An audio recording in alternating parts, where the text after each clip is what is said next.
এইমাত্র উপদেষ্টা নাহিদ এবং আসিফ পদত্যাগ করে দেশ ছেড়ে চলে যাচ্ছেন। বিপদে পড়ে গেছে ডক্টর ইউনূস, কঠিন অ্যাকশনে যাচ্ছেন সেনাপ্রধান। বিস্তারিত রয়েছে ভিডিওতে, আপনারা দেখতে থাকুন। পদত্যাগ করতে যাচ্ছেন উপদেষ্টা নাহিদ, আসিফ ও মাহফুজ আলম। দেশের ব্যক্তিগত প্রক্রিয়া কি হবে, রাজনৈতিক প্রক্রিয়া কি হবে, সেটা হয়তো আমাদের আলোচনা করে বের করতে হবে। রাজনীতির মাঠে নতুন ফিসফিসানি চলছে। পদত্যাগ করবেন উপদেষ্টা আসিফ মাহমুদ সজীব ভুইয়া, নাহিদ ইসলাম ও মাহফুজ আলম। আমরা এখন শুনছি ছাত্র আন্দোলনের অন্যতম দুই সমন্বয়ক উপদেষ্টা আসিফ এবং নাহিদ, তারা পদত্যাগ করতে যাচ্ছেন।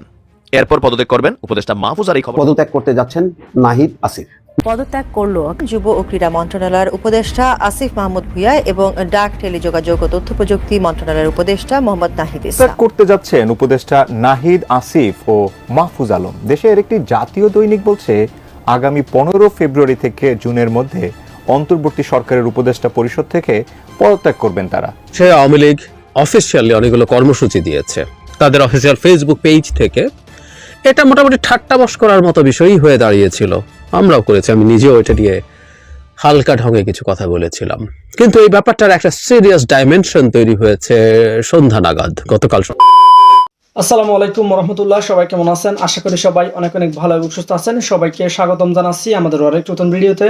প্রতিদিনের মতো আমি আপনাদের সিরিয়াত ফারুকি আবারও চলে আসলাম নতুন একটা ভিডিও নিয়ে। আজকের ভিডিও টাইটেল এবং থাম্বনেল দেখে ইতিমধ্যেই বুঝতে পেরেছেন আজকে কি বিষয়টা নিয়ে কথা বলবো। আজকে যে বিষয়টা নিয়ে কথা বলবো খুবই গুরুত্বপূর্ণ একটা বিষয়। তো দর্শক, ইতিমধ্যে আপনারা সবাই ভিডিওর শুরুতেই কিছু অংশ দেখেছেন ভিডিওর। একটু পরে আমরা ভিডিওর বাকি অংশগুলো দেখবো। তার আগে আপনাদের কাছে ছোট একটি অনুরোধ জানিয়ে রাখতে চাই, যারা আমাদের ফারুকি অনলাইন ইউটিউব চ্যানেলটিতে এখন আছেন, প্লিজ দরকার আমাদের চ্যানেল সাবস্ক্রাইব করে সাথে থাকবেন। আর বেশি কথা বাড়াচ্ছি না, আমরা ভিডিওর বাকি অংশগুলো একটু দেখে আসবো। পদত্যাগ করতে যাচ্ছেন উপদেষ্টা নাহিদ, আসিফ ও মাহফুজ আলম। দেশের একটি জাতীয় দৈনিক বলছে, আগামী 15 ফেব্রুয়ারি থেকে জুনের মধ্যে অন্তর্বর্তী সরকারের উপদেষ্টা পরিষদ থেকে পদত্যাগ করবেন তারা। কিন্তু হঠাৎ কি কারণে পদত্যাগ করতে যাচ্ছেন এই তিন উপদেষ্টা, বিস্তারিত জানাচ্ছেন আরিফ হাসান। আমরা এখনো জুলাই মাসে আছি। এই জুলাই হত্যাকাণ্ডের ফয়সালা করেই আমরা অগাস্টে যাব।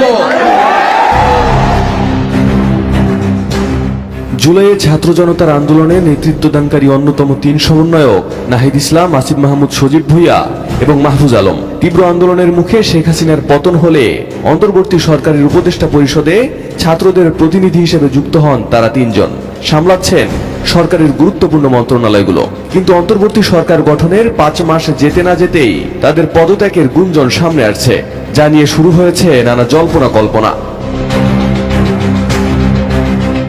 জাতীয় দৈনিক আমার দেশের বরাতে জানা গেছে, আগামী 15 ফেব্রুয়ারির মধ্যে সরকার থেকে পদত্যাগ করতে যাচ্ছেন অন্তর্বর্তী সরকারের তথ্য উপদেষ্টা নাহিদ ইসলাম এবং যুব ও ক্রীড়া উপদেষ্টা আসিফ মাহমুদ। আর আগামী জুন মাসে পদত্যাগ করতে পারেন সরকারের আরেক উপদেষ্টা মাহফুজ আলম। আর এর কারণ মূলত তাদের নেতৃত্বে আত্মপ্রকাশ করতে যাচ্ছে নতুন একটি রাজনৈতিক দল। জাতীয় নাগরিক কমিটির একাধিক নেতা জানিয়েছেন, আন্দোলনের শুরু থেকে প্রথম সারিতে নেতৃত্বে ছিলেন নাহিদ ইসলাম। সেই সঙ্গে তিনি ছিলেন জুলাই আগস্ট অভ্যুত্থানের এক দফার ঘোষক। ছাত্র জনতার কাছেও তিনি অনেক জনপ্রিয়। তাই নতুন দলটির নেতৃত্বে আসবেন নাহিদ ইসলাম। আমার দেশ বলছে, আগামী 15 ফেব্রুয়ারির মধ্যে দল ঘোষণা করতে চায় অভ্যুত্থানের নেতৃত্ব দানকারী শিক্ষার্থীদের সংগঠন জাতীয় নাগরিক কমিটি ও বৈষম্য বিরোধী ছাত্র আন্দোলন। নতুন দল ঘোষণার আগে 24 দফার ইস্তেহার তৈরিতে কাজ করছে তারা। এজন্য 17 সদস্যের একটি কমিটি কাজ করছে বলে জানা গেছে। RICL TMX, যুগের পর যুগ স্থাপনা থাকে মজবুত। মূলত 24-এর গণ অভ্যুত্থানের মুখে শেখ হাসিনার পতনের পর সামনে আসে ছাত্রদের নেতৃত্বে দেশে নতুন রাজনৈতিক দল গঠনের কথা। অভ্যুত্থানের 5 মাস পেরিয়ে গেলেও এখন পর্যন্ত দল গঠনের কোনো অফিসিয়াল ঘোষণা আসেনি। তবে ঘোষণা না আসলেও দেশের রাজনৈতিক অঙ্গনে এ নিয়ে নানা আলোচনা সমালোচনাও কম হচ্ছে না। নতুন দল গঠনের খবরে সম্প্রতি ছাত্রদের প্রতিনিধি সরকারে রেখে তাদের নেতৃত্বে রাজনৈতিক দল গঠন করে নির্বাচনে আসলে তা মেনে নেওয়া হবে না বলে মন্তব্য করেন বিএনপি মহাসচিব মির্জা ফখরুল ইসলাম আলমগীর। নিরপেক্ষতা প্রশ্ন আসতে পারে, কারণ এখানে আমরা জিনিসটা লক্ষ্য করছি যে আপনার ছাত্ররা তারা একটা রাজনৈতিক দল তৈরি করার কথা চিন্তা করছেন। সেখানে যদি আপনার ছাত্রদের প্রতিনিধি সরকারে থাকে তাহলে তো আপনার সেখানে নিরপেক্ষ থাকতে পারবে না। সেই জন্যই আপনার তখন ওইটা হচ্ছে সম্ভাব্য কথা, এটার আপনার কোনো নেই। কিন্তু যদি তারা মনে করে যে থেকেই তারা নির্বাচন করবেন, তখন তো সে রাজনৈতিক দলগুলো মেনে নেবে না। এরপর উপদেষ্টা নাহিদ ইসলাম এই প্রসঙ্গে গণমাধ্যমে বলেন, তারা রাজনৈতিক দলে যোগ দিলে অবশ্যই সরকার থেকে বের হয়ে যোগ দেবেন। ইলেকশনে অংশগ্রহণ বা রাজনৈতিক দল গঠন, আমি যদি ইলেকশনে বা আমরা যারা ছাত্ররা যদি ইলেকশন বা অন্য যে কোনো উপদেষ্টাও যদি ইলেকশনে অংশগ্রহণ করতে চায়, নিশ্চিতভাবে তিনি আর সরকারে থাকবেন না। সরকারের থেকে কেউ ইলেকশনে অংশগ্রহণ করবে না।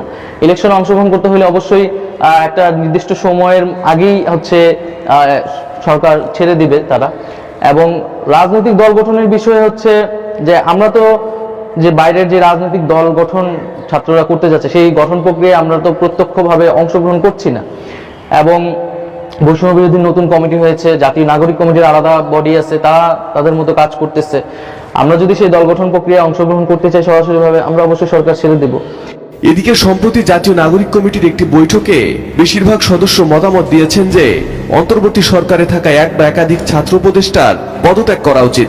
সাধারণ মানুষের কাছে যেসব ছাত্র উপদেষ্টার গ্রহণযোগ্যতা বেশি, তাদের পদত্যাগ করে নতুন রাজনৈতিক দলে যুক্ত হয়ে নেতৃত্বে আসা প্রয়োজন।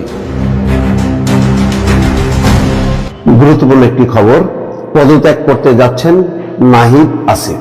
মাহফুজ আলমও পদত্যাগ করবেন। প্রথম দফায় পদত্যাগ করবেন নাহিদ এবং আসিফ, তারপরে পদত্যাগ করবেন মাহফুজ আলম। কারণ কি? কারণ হচ্ছে নতুন রাজনৈতিক দলে তারা যোগ দেবেন। আগামী 15 ফেব্রুয়ারির মধ্যে নতুন দল ঘোষণা, তবে না আর সময় নেই। 15 ফেব্রুয়ারির মধ্যে যদি দল ঘোষণা হয় এবং নাহিদ ইসলাম এবং আসিফ মাহমুদ যদি সেই দলে যোগ দেন, সে গুরুত্বপূর্ণ পদে থাকবেন, সুতরাং তাদেরকে আগে ভাগেই পদত্যাগ করতে হবে। এবং এটি কিন্তু বিএনপি একাধিকবার এই কথা বলেছে যে সরকারের থেকে দল করা যাবে না, তাহলে সরকার নিরপেক্ষতা হারাবে। তার উত্তরে দুজনই বলেছেন, বিশেষ করে আসিফ মাহমুদের একটা স্ট্যাটাসে দেখলাম যে সরকারের থেকে কেউ দল করবে না, দল যখন করবে তখন সরকার থেকে তারা বের হয়ে যাবে। এখন হয়তো সেটি হতে যাচ্ছে। আমার দেশ পত্রিকার যে খবর, তার চৌম্বক পয়েন্টগুলো হচ্ছে এই যে আগামী 15 ফেব্রুয়ারির মধ্যে নতুন দল ঘোষণা। জুনে পদত্যাগ করতে পারেন মাহফুজ আলম। আহ্বায়ক কমিটিতে নাহিদ হবেন সদস্য সচিব, দল হবে মধ্যপন্থী ধারার। জুলাই বিপ্লবে নেতৃত্বদানকারী ছাত্র জনতার উদ্যোগে দেশে নতুন একটি রাজনৈতিক দল আত্মপ্রকাশ করতে যাচ্ছে। ফেব্রুয়ারি 15 তারিখের মধ্যে দল ঘোষণার আগে সরকার থেকে পদত্যাগ করতে যাচ্ছেন অন্তর্বর্তী সরকারের তথ্য উপদেষ্টা নাহিদ ইসলাম, যুব ও ক্রীড়া উপদেষ্টা আসিফ মাহমুদ। অর্থাৎ ইমিডিয়েট পদত্যাগটা হবে 15 ফেব্রুয়ারির মধ্যে দুজনের। সেই হিসাবে আগামী 2 সপ্তাহ, এখন তো জানুয়ারির শেষ, ফেব্রুয়ারির মাঝামাঝি, তার মানে 1 সপ্তাহ 1.5 সপ্তাহের মধ্যেই তার পদত্যাগ করবেন। আর আগামী জুন মাসে পদত্যাগ করতে পারেন সরকারের আরেক উপদেষ্টা মাহফুজ আলম। সূত্র জানাচ্ছে নতুন দল প্রথমে আহ্বায়ক কমিটি ঘোষণা করবে। কমিটিতে আহ্বায়ক কে হবেন তা জানা না গেলেও সদস্য সচিব হতে যাচ্ছেন নাহিদ ইসলাম।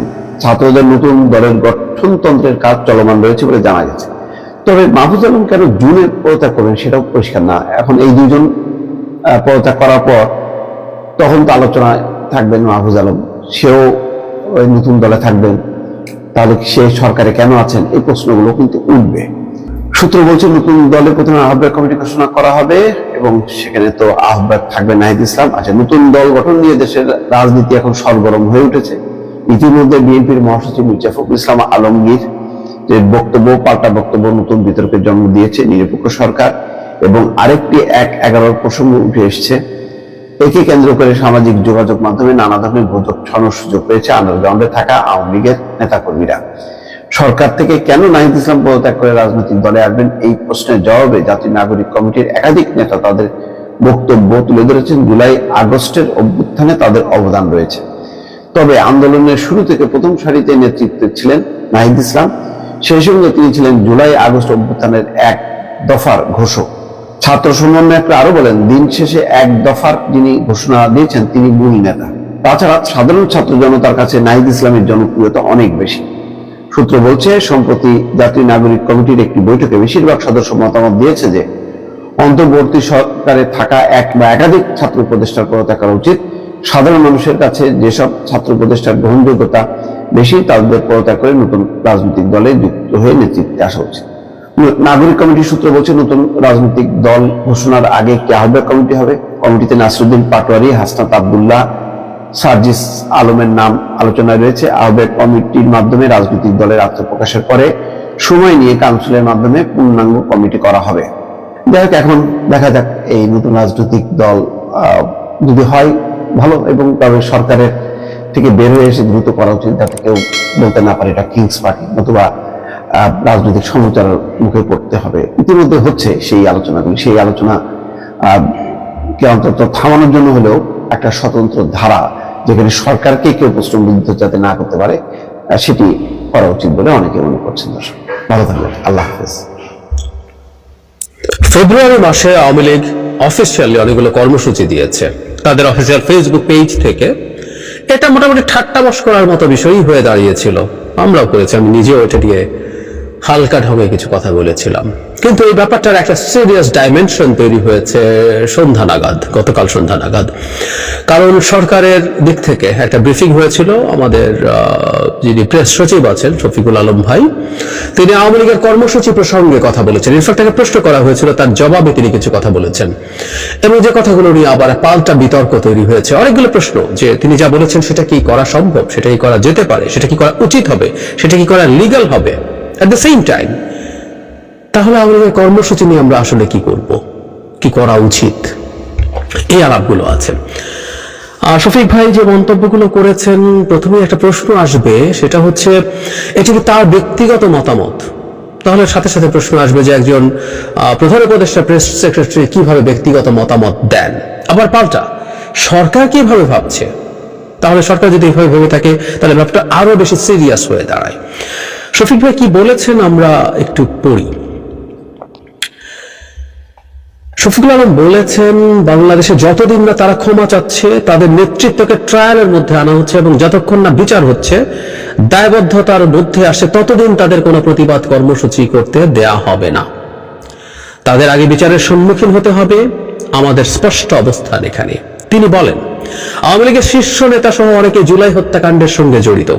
হিউম্যান রাইটস ওয়াচের প্রতিবেদনে বলা হয়েছে শেখ হাসিনা জোরপূর্বক গুম ও হত্যার সরাসরি নির্দেশদাতা। বাংলাদেশের ইতিহাসে এত বড় একটা হত্যাকাণ্ড হলো, আপনার আমার চোখের সামনে বাচ্চা ছেলে মেয়েদের খুন করা হলো, শত শত ছেলে অন্ধ হয়ে গেছে, অনেকে সারা জীবনের জন্য পঙ্গু হয়ে গেছে। তিনি আরো বলেন, তারপরও তো আওয়ামী লীগের মধ্যে কোনো অনুশোচনা নাই, অনুতপ্তও না। তার উপর তারা মিথ্যা কথা বলেছে যে 3000 পুলিশ সদস্য মারা গেছে। কত বড় জালিয়াতি, কত বড় মিথ্যা। তিনি বলছেন, আওয়ামী লীগের যারা ক্লিন আছে, হত্যাকাণ্ডে জড়িত ছিল, তারা কি অনুতপ্ত হয়েছে? তারা কি বলেছে আমরা অনুতপ্ত? যারা অন্যান্য নেতা আছেন তারা কি বলেছেন যে পার্টি এই কাজ করেছে, আমরা অনুতপ্ত, ক্ষমা চাই? 71টি শিশুকে তারা মেরেছে, হেলিকপ্টার দিয়ে মেরেছে। আওয়ামী লীগের কে এসে বলেছে যে শেখ হাসিনার লিডারশিপ মানি না, আমি একটা ক্লিন লিডারশিপ চাই? কে এসে অনুতপ্ত হচ্ছে? এবং এদের অনেকে এসে অনুতপ্ত হচ্ছে। শফিক ভাইয়ের আবেগ আমরা বুঝতে পারি, মানে যারা তাকে আগে থেকে চেনেন, আমি তাকে আগে থেকে চিনি, জানি, মানে এই দেশকে ভালোবেসে এবং শেখ হাসিনার যে বিভৎস স্বৈরাচার তার বিরুদ্ধে অত্যন্ত গুরুত্বপূর্ণ রোল প্লে করেছেন। এবং আমাদের ইতিহাসে শফিক ভাইয়ের আগের অ্যাক্টিভিজম তো আছেই, তার প্রতিষ্ঠান এবং শেষ সময়টাতে জুলাই আগস্টে তার অফিস কিভাবে তিনি উন্মুক্ত করে দিয়েছিলেন বহির্বিশ্বের সাথে যোগাযোগের জন্য, যখন সব জায়গায় ইন্টারনেট বন্ধ ছিল। এটা আমাদের ইতিহাসের, এই লড়াইয়ের ইতিহাসের গুরুত্বপূর্ণ অংশ। এগুলো সব লেখা হবে, লেখা হবেই, কোনো সন্দেহের কিছু নাই। সো তার আবেগটা আমি বুঝি, কিন্তু শফিক ভাইয়ের যে বক্তব্যের মধ্যে খুব মূলগত কতগুলো প্রশ্ন আছে। সেটা হচ্ছে, যেটা অনেকেই প্রশ্ন করছে, যে আওয়ামী লীগ কি নিষিদ্ধ রাজনৈতিক দল? নয়তো। ইনফ্যাক্ট এই আলাপটা আগেও আমি নিজেই আর একটা ভিডিও করেছিলাম এক্স্যাক্টলি এই ধরনের একটা সিচুয়েশনে, বেশ কয়েক মাস আগে হবে, তখন একই রকম আলাপ উঠেছিল। তাহলে তো নিষিদ্ধ রাজনৈতিক দল যদি না হয়, তারা তাদের ফেব্রুয়ারিতে বিক্ষোভ কর্মসূচি দিয়েছে, মিছিল দিয়েছে, এবং তাদের বেশ কিছু দাবি দেওয়া আছে, আমি গতকাল একটা ভিডিওতে পড়ে শুনিয়েছি। এবং অ্যাবভ অল তারা অবৈধ ডক্টর ইউনূস সরকারের পতন চায়, তার জন্য হরতাল দিয়েছে 18 ফেব্রুয়ারি। একটা ভ্যালিড বৈধ রাজনৈতিক দল হিসেবে তারা এই কাজগুলো করতে পারে। এখন আওয়ামী লীগ কি অবৈধ রাজনৈতিক দল? উত্তর হচ্ছে না, তাদেরকে এখনো নিষিদ্ধ করা হয়নি, তাদের কোনো কর্মকাণ্ডের উপরে কোনো রকম কোনো ব্যারিয়ারও দেওয়া হয়নি। তাহলে সরকারের প্রধান উপদেষ্টা প্রেস সচিব এভাবে কি বলতে পারেন? উনি পারেন না। আবার সরকারের অবস্থান যদি এটা হয়ে থাকে, সেটাও ইনফ্যাক্ট খুবই বড় প্রশ্নবিদ্ধ বিষয় হয়ে দাঁড়াবে। কারণ সরকার কোন অধিকার বলে এটা করছে? আমরা এই গণ অভ্যুত্থানের পর অনেকে আমাদের মতো করে সবকিছু করে ফেলবো, এটা করে ফেলবো, সেটা করে ফেলবো বলছি, এবং আমরা মনে করছি আমাদের অনেক কিছু করা জায়েজ হয়ে যাবে। এটা ভুল পারসেপশন। শেখ হাসিনাকে আমরা যদি হাতের কাছে পেয়ে যাই, বহুজন তাকে জাস্ট পিটিয়ে হত্যা করে ফেলতে চাইবে। উনি তো পালিয়েছিলেন, এরকম একটা ঝুঁকি মাথায় রেখে মবের সামনে পড়তে চাননি। বহু আওয়ামী লীগের নেতাকে যখন আদালতে নিয়ে যাওয়া হচ্ছে, তাদের উপর চড়া হওয়ার চেষ্টা করেছিল এবং বাগে পেলে এদের অনেকেই বেঁচে থাকতেন না। এখন তারা বিভৎস সব অপরাধ করেছে, সেই অপরাধের প্রেক্ষাপটে আমরা কি বলতে পারি এটা করা জায়েজ হবে? আমি কোনোভাবেই অ্যাটলিস্ট মনে করি না, এবং আমি তাদের উপর সামান্য আঘাতেরও প্রতিবাদ করেছি এবং প্রচুর মানুষ সেটার জন্য আমাকে বকাঝকা করেছেন, গালিগালাজ করেছেন। এটা খুব অল্প সময়ের মধ্যে এই কাজগুলো করেছি, বাট আই ডিড। খুবই ঘৃণিত মানুষজনের অধিকারের পক্ষে দাঁড়িয়েছে। তার মানে ব্যাপারটা এই দাঁড়ালো, আওয়ামী লীগ আমাদের উপরে কি করেছে তার চাইতে জরুরি কথাটা হচ্ছে আওয়ামী লীগের সাথে আমরা ন্যায়ের সাথে ডিল করছি কিনা। আমি জানি এর মধ্যে কেউ কেউ লিখবেন, আমি দেখি এই ধরনের মন্তব্যের পরে কেউ লিখে যে অতি সুশীলগিরি দেখানো হচ্ছে এবং এই সুশীলগিরি দেখিয়েই আমরা আওয়ামী লীগকে পুনরুজ্জীবিত করে দেব। অফ টপিক, তারপরে আওয়ামী লীগকে পুনরুজ্জীবিত করা যাবে না।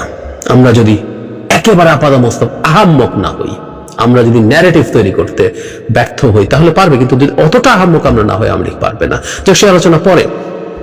আওয়ামী লীগকে যদি আমরা তার কর্মসূচি পালন করতে না দেই, সেটাও একটা আইনি পথে হতে হবে। একটা রাষ্ট্র কিন্তু আইন দিয়ে চলে, একটা রাষ্ট্র কখনো কারো পারসেপশন দিয়ে চলে না। এটা অনৈতিক, এটা অন্যায়, এটা তো আমি বলছি। তো ওখানে একটা নিউট্রাল জায়গা থাকবে যেখানে যিনি অভিযুক্ত তারও বিচার পাওয়ার স্কোপ থাকবে। এখন ঝুঁকিটার প্রবলেমটা কোন জায়গায় দাঁড়ালো? এটাও সত্য, এই 6 মাস গেল মাত্র, এই সময়ের মধ্যেই এরকম কর্মসূচি আওয়ামী লীগ দিচ্ছে, তাদের স্পর্ধা আসলেই অনেক। এটা নিজের কাছেও ভালো লাগে না, কিন্তু আমি যখন একজন রাষ্ট্রের নাগরিক হিসাবে নিজেকে চিন্তা করি, তখন আমি নিজের ওই অনুভূতিটা থেকে কাটিয়ে ওঠে আমি চাই যে আসলে তার অধিকার রক্ষিত হোক। ফলে আওয়ামী লীগের কর্মসূচি পালন করাতে এই মুহূর্তে অন্তত কোনো রকম কোনো সমস্যা নেই। তার নিষিদ্ধ হওয়া দূরেই থাকুক, তার নির্বাচন কমিশনের নিবন্ধনও বাতিল হয়নি। টেকনিক্যালি এখনো আওয়ামী লীগ নির্বাচনে অংশগ্রহণ করার জন্য যোগ্য। এখন একটু এই জায়গায় আসি যে আসলে আমরা কি করতে পারতাম। তারও আগে প্রশ্ন হচ্ছে আওয়ামী লীগকে কি নিষিদ্ধ করার কথা। আমরা কিছুদিন আগে জনাব মাহফুজ আলম উপদেষ্টাকে দেখেছি, তিনি সম্ভবত চাঁদপুরে গিয়ে বলেছেন যে আওয়ামী লীগকে নিষিদ্ধ করে আমি ফ্যাসিস্টদেরকে নির্বাচনে পার্টিসিপেট করতে দেওয়া হবে না, এটা আমাকে নিষিদ্ধতার কথা বলছেন। এখন নিষিদ্ধের আলাপ আমরা যদি করি, দুভাবে হতে পারতো। একটা হচ্ছে এক্সিকিউটিভ অর্ডার দিয়ে, যেখানে সন্ত্রাসের সাথে জড়িত সন্ত্রাস দমন আইনের 2009 সালে সংগঠনকে নিষিদ্ধ করে দেওয়া যায়। শেখ হাসিনা তার পতনের কয়েকদিন আগেই জামায়াত এবং শিবিরকে এভাবে নিষিদ্ধ করেছিলেন। এতে কোনো রকম কিছু না, জাস্ট এক্সিকিউটিভ অর্ডার, এর মধ্যে কোনো বিচারিক ব্যাপার নেই। কিন্তু এটা একটা প্রশ্ন থাকে সবসময়, একটা সংগঠনকে যখন নিষিদ্ধ করা হয় এক্সিকিউটিভ অর্ডারে, তার আত্মপক্ষ সমর্থনের কোনো সুযোগ থাকে না। ফলে একটা তুলনামূলকভাবে বেটার অপশন ছিল বিচার করার মাধ্যমে তাকে নিষিদ্ধ করা, এবং এটা খুব ভালো একটা সুযোগ ছিল। আন্তর্জাতিক অপরাধ যে আইন, আইসিটি যে আদালত হয়েছে, সে ট্রাইব্যুনালের যে আইন, সেই আইনে সংগঠনকে অভিযুক্ত করে বিচার করা যাবে, এই ধারাটা আওয়ামী লীগই তার এই গত সরকারের সময় ঢুকিয়েছিল। তাদের উদ্দেশ্য ছিল এটার মাধ্যমে তারা জামায়াতে ইসলামীকে বিচার করবে। মানে ব্যাপারটা এইরকম, ব্যক্তি শুধু না, কোনো সংগঠন যদি সাংগঠনিকভাবে কোনো মানবতা বিরোধী অপরাধে অভিযুক্ত হয়ে থাকে তাহলে তার বিচার করা যাবে। আওয়ামী লীগের কিন্তু সেটা হয়েছে। আওয়ামী লীগ সাংগঠনিকভাবে এটা করেছে তার এন্টায়ার সময়ের মধ্যে, যেখানে ঘোষণা দিয়ে, এমনকি 4 আগস্ট ঘোষণা দিয়ে আওয়ামী লীগ মাঠে নেমে বিভৎস সব হত্যাকাণ্ড ঘটিয়েছে। সব সংগঠনকে বিচার করা যেত। কিন্তু আমরা খেয়াল করলাম সারপ্রাইজিংলি সরকারের দিক থেকে একটা স্ট্যান্স আমরা বুঝতে পারলাম। সরকার কিন্তু এই আইনটা পরবর্তীতে ক্যাবিনেটে পাশ করেছে, সেখানে এই সংগঠন বা দল নিষিদ্ধ করার ধারাটাকে বাতিল করে দিয়ে, যদিও ওই ট্রাইব্যুনালে যে সংগঠনের একদম বিচার করা যাবে না তা না, সেটা এখন বিচারকদের জুরিসডিকশনের মধ্যে রাখা হয়েছে। তারা যদি মনে করেন যে এই সংগঠনটাকে অপরাধী করা যায়, তখন তারা ডিফারেন্ট কোনো আদালতে এটা পাঠাবেন। কিন্তু ওই যে বললাম যে শুরুতেই এইটাকে অ্যাকিউজ করার জন্য যে ট্রায়াল করার চেষ্টা, সেটা বাতিল হয়েছে। তার মানে সরকারের অবস্থান আছে সোফার আওয়ামী লীগকে নিষিদ্ধ না করা, আমি তাই অন্তত বুঝি। যদিও বলছি এইটা যে পাল্টানো যাবে না তা না, কিন্তু সরকার এই ধরনের সিদ্ধান্ত নিয়েছে। তাহলে আমরা প্রশ্ন করতে পারি, জনাব মাহফুজ আলম যে বললেন তাদেরকে নির্বাচনে পার্টিসিপেট করতে দেওয়া হবে না, কিভাবে বললেন? অবশ্য হ্যাঁ, আমরা যদি ব্যক্তিগতভাবে আমাদের এক্সিস্টিং সংবিধান অনুযায়ী নৈতিক স্খলনজনিত কারণে 2 বছর বা তার বেশি শাস্তি নিশ্চিত করা যায়, তাহলে ব্যক্তি হিসেবে তারা পার্টিসিপেট করতে পারবেন না। আর নির্বাচন ব্যবস্থা সংস্কার কমিশনের পক্ষ থেকেও আমরা কিছু সুপারিশ দিয়েছি, সেগুলো যদি হয় তাহলে জিনিসটা আরো স্ট্রং হবে। কিন্তু দল তো থেকে গেল, তাহলে দল যদি থেকে যায়, দল তো কর্মসূচি পালন করতে পারে, তাহলে সরকার কিভাবে বলে সে কর্মসূচি পালন করতে পারবে না? আমার মনে হয় এই ব্যাপারে খুব দ্রুত, শুধু সেটা না, আমার মনে হয় সরকার আওয়ামী লীগ নিষিদ্ধ করবো কি করবো না এই ব্যাপারেও একটা আলোচনা করা দরকার। এই যে সংস্কার নিয়ে যে আলোচনা হবে রাজনৈতিক দলগুলোর সাথে, সেখানেই আমার মনে হয় এই আলাপটা করা দরকার, কারণ এটা নিয়ে রাজনীতি হচ্ছে। নিষিদ্ধ হচ্ছে কি হচ্ছে না, ও চাইছে না কেন, সে চাইছে না কেন, ওটা চাও মানে কি, এটা এক একজন এক এক কথা বলছে। সো এটা মনে হয় একটা কনসেনসাসে পৌঁছার চেষ্টা করা দরকার। কয়েক মাস আগে আমি যে সাজেশনটা দিয়েছিলাম, আমার কাছে এটা একটা সাজেশন আমার কাছে মনে হয়েছিল এটা হতে পারতো যদি আইসি, তখন মানে কন্ডিশন ছিল আইসিটিতে যদি ইয়েটা থাকতো, ওই ধারাটা সংগঠনকে নিষিদ্ধ করার, মানে সরকার যদি একটা অ্যাপিল করতো, অ্যাপিল মানে ওখানে ফাইল করতো যে আওয়ামী লীগ সংগঠন হিসাবেও এই কাজগুলো করেছে, সেটার জন্য বিচার চাওয়া হলো, এবং তার সিদ্ধান্ত আসার আগ পর্যন্ত তার রাজনৈতিক কর্মকাণ্ডে একটা স্থগিতাদেশ যদি তারা চাইতেন। এটা অবশ্য নিশ্চিতভাবে আদালতের ব্যাপার, এবং আমরা বিশ্বাস করি এটা হাসিনার আদালত না যে সরকার যা বলবে তাই হবে। আদালত সেটা মঞ্জুর নাও করতে পারতেন, কিন্তু মঞ্জুর করতেও পারতেন। সেই ক্ষেত্রে সম্ভবত লিগালি তাদের এই কর্মসূচির উপর এক ধরনের নিষেধাজ্ঞা দেয়া যেত। এখনো আমি মনে করি সরকার যদি মনে করে, এবং এটা সত্য, তাদের এই মাঠে নামার চেষ্টা, অবশ্য আমি বিশ্বাস করি না যে তারা মাঠে খুব বেশি নামবেন, এই লেস সাহস তাদের আছে। মানে আমি কোনো পলিটিক্যাল পার্টি সরকার দরকার নেই, সাধারণ মানুষকে ফেস করার মতো কোনো নৈতিক এবং মানসিক শক্তি তাদের আছে বলে আমার মনে হয় না। তারা রাস্তায় আসলে নামার কথা না। তারপরও যদি সরকার মনে করে যে এটা বন্ধ করতে, এটা কোনো একটা লিগাল ফ্রেমওয়ার্কে আনতে হবে, কোনো না কোনো ভাবে, কোন আইন দ্বারা সম্ভব, কিভাবে সম্ভব, সেটা করে তার কর্মসূচির উপরে স্থগিতাদেশ দিতে হবে। এইভাবে কথা বলাটা ভুল হবে, এবং এই আলাপগুলো বরং আমরা প্রায় বলছি যে আওয়ামী লীগের মধ্যে এক ধরনের ভিকটিমহুড বেচার ক্ষেত্রে সাহায্য করবে। তারা নিজেরা তো বটেই, ভারত বসে আছে দেখাবে যে দেখো আওয়ামী লীগের পলিটিক্যাল রাইট নেই, একটা দল ঠিক আছে তার বিচার করো, সবাই বলবে লোকজনের বিচার করো, বিচার হোক, কিন্তু তার পলিটিক্যাল অ্যাক্টিভিটি কেন করতে দেবে? এইসব আলাপ করা হবে এবং ছড়িয়ে দেওয়া হবে। প্রচুর মানবাধিকার সংস্থা আছে, তারা কিন্তু তাদের কাজে অলমোস্ট নিউট্রাল। আমরা হিউম্যান রাইটস ওয়াচের রিপোর্ট দেখেছি, শেখ হাসিনাকে ধ্বংস করেছে কিভাবে এই দেশে গুম এবং বিচার বহির্ভূত হত্যাকাণ্ডের মতো বিষয়গুলোকে তারা, শেখ হাসিনা সরাসরি নির্দেশে এগুলো হয়েছে, এবং আরো অনেক অপরাধের ডিটেইল ফিরিস্তি আছে। অ্যাট দ্য সেম টাইম তারা সরকারের চ্যালেঞ্জের কথা বলছেন। বাংলাদেশে যেহেতু একটা ডেমোক্রেটিক ট্রান্সফরমেশন হচ্ছে, এই সরকার যেন মানবাধিকার সমুন্নত রাখতে পারে সেই আলাপ আছে। সুতরাং আমরা যখনই এই ধরনের কোনো কাজ করব, এমনকি বলবো, সেটাও তারা রেজিস্টার করবে এবং এগুলো স্প্রেড করবে গ্লোবালি। সুতরাং আমাদের সতর্ক থাকা দরকার, এবং কোনো একটা লিগাল ফ্রেমওয়ার্ক, সেটা আইন মন্ত্রণালয় আছেন বা বড় অন্যান্য ক্ষেত্রে লয়াররা আছেন, তারা সেটার কোনো না কোনো একটা পন্থা বের করা চেষ্টা করতে হবে যদি নিষিদ্ধ করতে চান। আর আমি ব্যক্তিগতভাবে মনে করি তাদের এই নামার আওয়াজ টাওয়াজ এগুলো ফাঁকা বলির বেশি কিছু না, আমি সত্যিই তাই বিশ্বাস করি। প্রিয় দর্শক, এই বিষয়টা নিয়ে আপনার মতামত জানতে চাই, কমেন্ট সেকশনে জানাতে ভুলবেন না। আমাদের চ্যানেলে নতুন থাকলে চ্যানেল সাবস্ক্রাইব করে সাথে থাকবেন। এই বিষয়টা নিয়ে আপনার প্রতিক্রিয়া দ্রুত কমেন্টে জানিয়ে ফেলুন। দেখা হবে না কোনো ভিডিওতে। ভালো থাকবেন, সুস্থ থাকবেন। আল্লাহ হাফেজ।